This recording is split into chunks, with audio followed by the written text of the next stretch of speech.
Assalamualaikum warahmatullahi wabarakatuh. Halo, ketemu lagi dengan saya Indah Permata Putri dengan NIM 5020001. Video kali ini dibuat berdasarkan tugas dengan mata kuliah Telaah Kurikulum dengan dosen pengampu Bapak Tio Gusti Satria, Magister Pendidikan.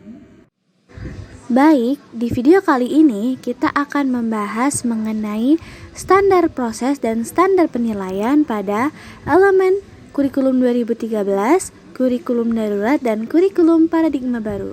Selamat menyaksikan. Yang pertama yang akan kita bahas yaitu standar proses. Apa sih standar proses itu?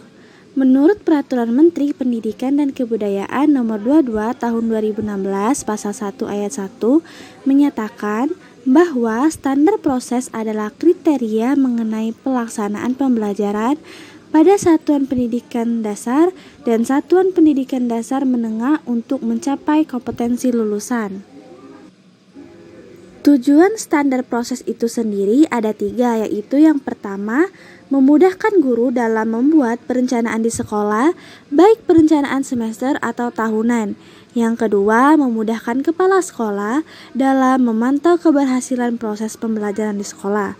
Dan yang ketiga, yaitu mengarahkan proses belajar peserta didik agar mengacu pada tujuan akhir yang hendak dicapai, yaitu standar kompetensi lulusan. Sebagai salah satu upaya untuk mencapai standar kompetensi lulusan, fungsi standar proses adalah sebagai berikut. Yang pertama yaitu mengendalikan proses pendidikan yang berjalan melalui pembelajaran. Kedua, meningkatkan mutu atau kualitas pendidikan. Ketiga yaitu alat untuk mencapai program yang telah direncanakan oleh tiap instansi pendidikan. Dan yang keempat yaitu menjadi acuan bagi guru untuk merencanakan, membuat dan mengimplementasikan program-programnya. Selanjutnya kita akan membahas mengenai standar penilaian. Apa sih standar penilaian itu?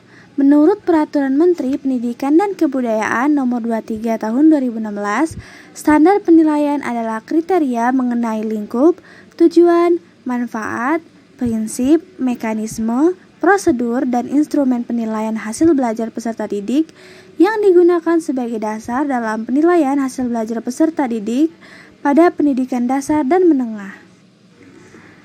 Adapun tujuan standar penilaian ini adalah menciptakan proses penilaian yang mengarah pada tercapainya standar kompetensi lulusan.